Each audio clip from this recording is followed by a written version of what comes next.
ئەم کاتتان باش بیسەرانی هێژە لە ناوەندی هەواڵەکانی رادیۆ دەنگیگەل بە یارمەتی هاوکارانم گەشتی هەواڵەکانی ئەمڕۆ دووشەمبە 9 دسەمبەری 2024 تان پێشکەش دەکەین.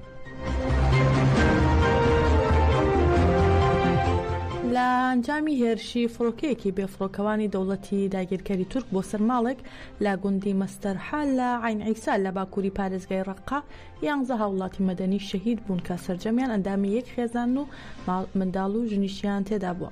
ڕوانگەی سووری بۆ مافەکانی مرۆڤ سەبارەت بە هێرشێکی نوێی دەوڵەتی داگیرکەری تورک بۆ سەرناوچەکانی باکووری ڕۆژهەڵاتی سووریا و شەهیدبوونی چەند هاوڵاتیەکی مەدەنی بڵاوی کردەوە لە ئەنجامی هێرشی فڕۆکەیەکی بێفڕۆکەوانی دەوڵەتی تورک بۆ سەرماڵێک لە گوندی مەستەرحال لە عین عیسا لە باکووری پارێزگای ڕەققا 11 هاوڵاتی مەدەنی شەهید بوون. ئاماژە بەوش کراوە ئەوانەی لە ئەنجامی هێرشەکە دەوڵەتی تورک شەهید بوون سەرجەمیان ئەندامی یەک خێزان و منداڵ و ژنیشیان تێدا بۆ جێ ئاماژەیە لە سەرەتای ئەم ساڵەوە دەوڵەتی داگیرکەری تورک 191 جار لە ڕێگەی فڕۆکەی بەفڕۆکەوانەوە هێرشی کردوتە سەر ناوچەکانی باکووری ڕۆژهەڵاتی سووریا و بەهۆیەوە 55 کەس شەهید بوون و زیاتر لە 49 کارمەندی سەربازی و 73 مەدەنیش بریندار بوون.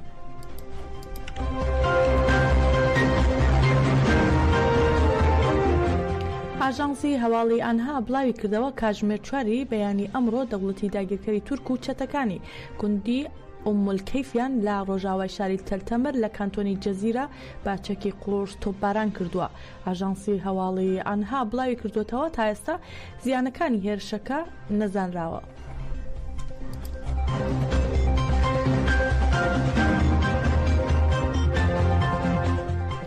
لە کەمپی پەنابەرانی شەید ڕۆستەم جوودی لە مەخموور چالاکی ئشتگیری بۆ ئازادی جەستەی ڕێبەرۆجەلان کە لە 20 تەموزی ساڵی 2023 دەستی پێکردووە لە ڕۆژی 580دا بەردەوامە و لە ئێستادا گروپی سەدەمین دەستیان بە چالاکێکە کردووە. مەراسمی گۆڕینی ئشتگیری لە گروپی 99هەمینەوە بۆ گروپی سەدەمین لە بارگای خانەوادە شەیدانی مەخموور با خولەکێک ڕێزگرتن لە گیانی پاکی شەیدانی تەفگەری ئازادی دەستی پێکرد. چالاکێکە باوتنەوەی دروشم بەردەوام بوو گروپی سەدەمین ئشتگیریەکەیان لە ئەستۆ گرت.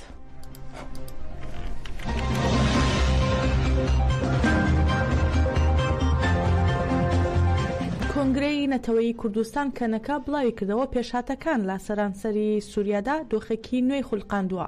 هەرچەندە کۆتایی با ڕژێمی بەشار ئەسەد هێنراوە بەڵام هێشتا هەڕەشە و هێرش لە ئارادایە. مەترسی لەسەر خەڵکی ڕۆژاوای کوردستان زیادی کردووە و دەکرێت کۆمەڵکوژی و کارەساتی مرۆڤی لێ بکەوێتەوە.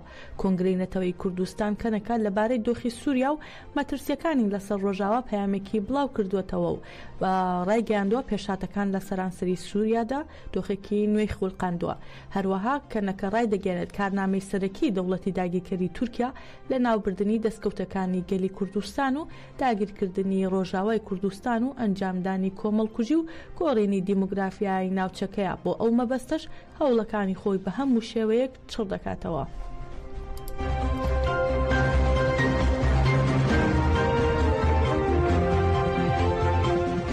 بەرپرسی ڕاگەاندنی قەسەدا دەڵێت منبەت شارێک نییە چەتەکان بە ئاسانی بەدەستی بهێنن و دەبێتە کۆڕستانی چەتەکان. فەرهاد شامی بەرپرسی ڕاگەاندنی هێزەکانی سووریای دیموکراتی قەسەدا لامیانی بەشداریکردنی لە کاناڵی ڕووناهی تیڤ باسی لە هێرشەکانی گروپە چەتەکانی سەربا دەوڵەتی داگیرکەری تورک بۆ سەر منبەج و بەرخۆدانی شەروانان کرد. شامی ڕایگەیاند دەوڵەتی تورک و چەتەکانی 12 ڕۆژە هێرشێکی سەخت دەکەنە سەر کانتۆنی منبەج و ئەمڕۆ خەڵکی منبەج ئاهەنگی ڕوخانی ڕژێمی بەعسیان گێڕاوە و بەشێک لە شانە نووسۆکانی چەتەکان سوودیان لەوە وەرگرت و دەیانویست بە دابەشکردنی چەک بە سەرگەلدا شارەکە داگیرکەن. لە ئەنجامدا شەڕ لە نێوان ئەنجومەنی سەربازی منبەج و ئەنجومەنی سەربازی باب و جەبهەتول ئەکراد لەگەڵ چەتەکان هەڵگیرسا و هێشتا بەردەوامە. لە بەردەوامیدا شامی دەڵێت باڵادەستی شەڕ لە دەستی ئەنجومەنی سەربازی منبەج و ئەنجومەنی سەربازی باب و شەروانانی جەبهەتول ئەکرادا. هێزەکانی ئاسایش بە دڵسۆزیەکی مەزنەوە وەڵامی چەتەکان دەدەنەوە و پێکدادان هەیە بەڵام باڵادەستی لای ئێمەیە. هەروەها شامی ڕایگەیاند وەک قەسەدە دەمانەوێت گەلەکەمان لەمڕۆوە هەستیار بن و ئەرکی دەستپێشخەری دەستێوەردان لە ڕەوشەکە دەدەین بە گەل. کەس مافی ئەوەی نییە لە شارەکانمان پشێوی بنێتەوە. ئەمە شەڕی هەبوون و نەبوونە و پێویستە هەمووان دژی داگیرکاری دەوڵەتی تورک شارەکانیان بپارێزن و نەکەونە داوی گەمە و فێڵی چەتەکانەوە.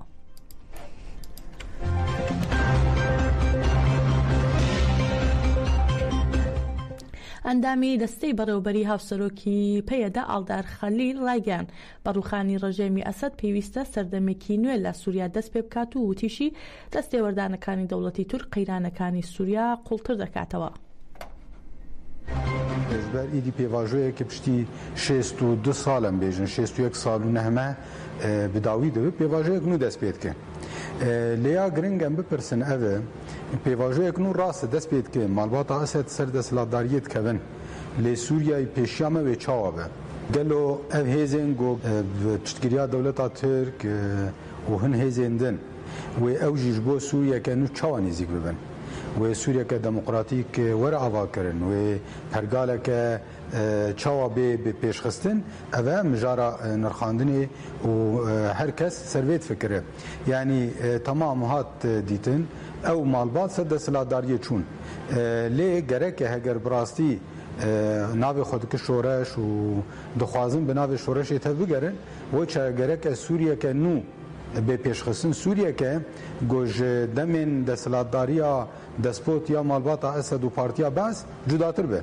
Yani Sûriyeke gog ne anetewekî bi tenê pêkatiyekî bi tenê Sûriyekê hemû pêkatî tê dixwe bînin Sûriyeke demokratîk be.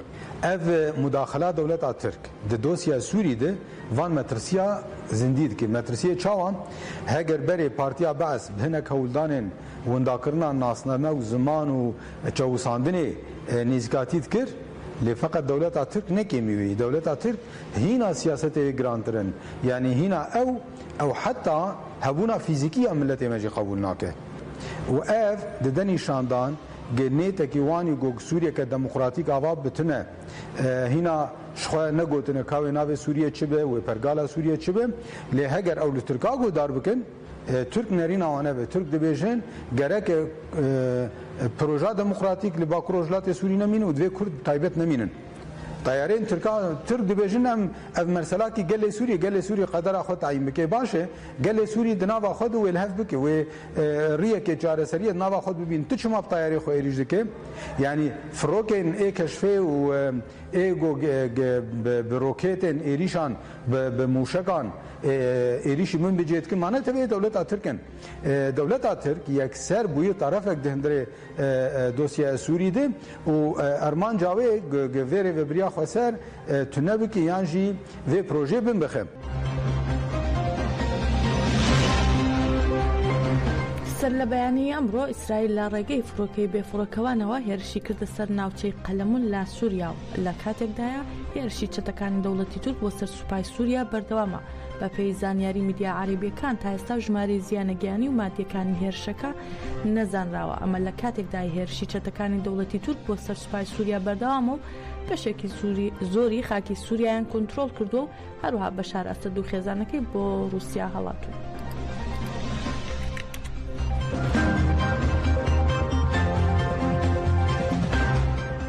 لەسەر داواکاری رووسیا ئەمڕۆ ئەنجومەن یاسایشی نێودەوڵەتی کۆبوونەوەیەکی بەپەلەی داخراو لەبارەی ڕووداوەکانی سووریاوە ئەنجام دەدا.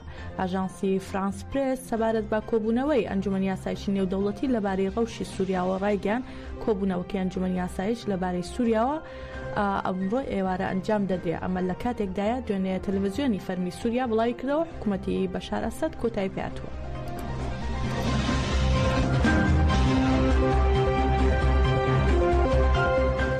دوای ئەوەی گروپە چەکدارەکانی سووریا دەستیان بەسەر شاری دیمەشقدا گرت بەشار ئەسەد و ئەندامانی خێزانەکەی بۆ موسکۆی پایتەختی رووسیا هەڵاتون ئەو وڵاتەش مافی پەنابەری پێبەخشیون. میدیاکانی رووسیا سەبارەت بە ئاشکراکردنی چارەنووسی بەشار ئەسەد و خێزانەکەی و پێدانی مافی پەنابەری لە زاری سەرچاوەیەکی کرملینەوە ڕایانگەیان بەشار ئەسەد و ئەندامانی خێزانەکەی لە موسکۆی پایتەختی رووسیان. رووسیا بە هۆکاری مرۆڤی مافی پەنابەری بە بەشار ئەسەد و پنەماڵەکەی بەخشیوە.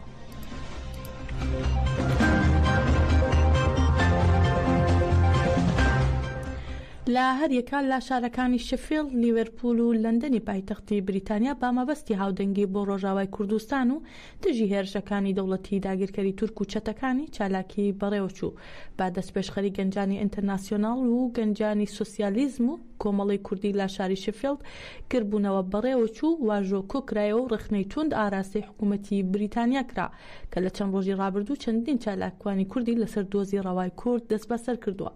هەروە لە شاری لیڤەرپولیش بە دەست پێشخەری کۆمەڵی کوردی لە ناوەندی شار ڕێپێوان ئەنجام درا. هەروەها لە لەندەنیش لە ناو کۆمەڵی کوردی شاری لەندەن لە ڕێگەی بەرنامەی سکایپەوە سێمینارێک تایبەت بە ڕۆژاوای کوردستان بە بەشداری غەریب حەسوو هاوسەرۆکی پێیەدە و ساڵح موسلیم بەرپرسی پەیوەندیەکانی دەرەوەی پێیەدا بەڕێوەچوو تیایدا کارنامە و شەڕ و کۆتایی هێنان بە دەسەڵاتی دوگماتیزمی ڕژیمی سووریا خرایە ڕوو.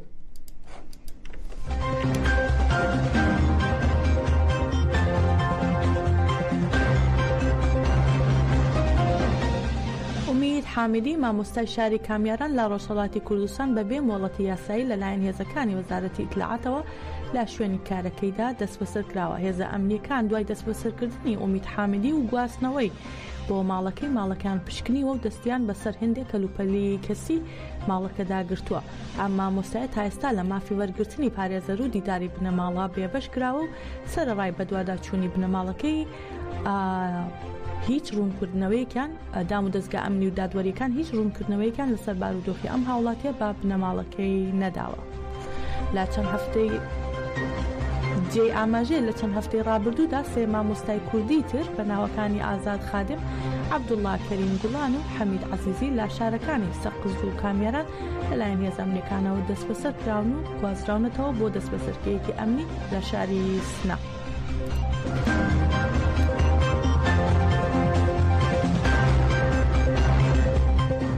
بەڕێزان گرنگترین سەردێڕی ڕۆژنامە جیهانی و ناوچەیەکانی ئەمڕۆ بەم شێوەیە. ڕۆژنامە ئینگلیزیەکان دەیلی تەلەگراف نووسێتی سەرۆکی سووریا دیکتاتۆرێکی دەستی دوو بوو هەرگیز نەدەگەیشتە ئاستی باوکی. فاینانشال تایمز نووسێتی شقامەکانی دیمەشق پڕبوون لە ئاهەنگی دەربڕینی خۆشی و عەرەب نیوزیش نووسێتی کەوتنێکی تر ئەسەد کرایە دەرەوە. هەروەها ئۆرشەلیم پۆست نووسێتی ناوچەی ڕۆژهەڵاتی ناوەڕاستی نوێ چرکە ساتێکی پڕمەترسیە بۆ سەر ئیسرائیل. ڕۆژنامە عەرەبیەکانیش شەرق الئەوسەد نووسێتی رووسیا مافی پەنابەری داوە بە ئەسەد و ڕۆژنامەی عەرەبیش نووسێتی ڕووداوەکانی سووریا ئۆپۆزیسیۆنی میسر دەبوژێنێتەوە. سەباحیش نووسێتی عێراق دەواازەیەکی سنووری نوێ لەگەڵ سعودیە دەکاتەوە و ڕۆژنامەی مەدایش تیتری ئەوەیە ئاوارە سووریەکانی عێراق دەگەڕێنەوە بۆ نیشتمان.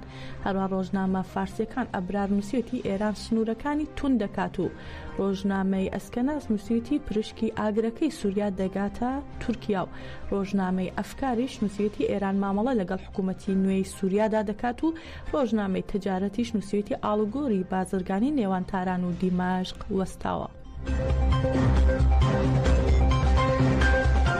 گەیشتینە کۆتایی گەشتی هەواڵەکانی ئەم کاتژمێرەمان بمێنن لا خێر و خۆشیدا.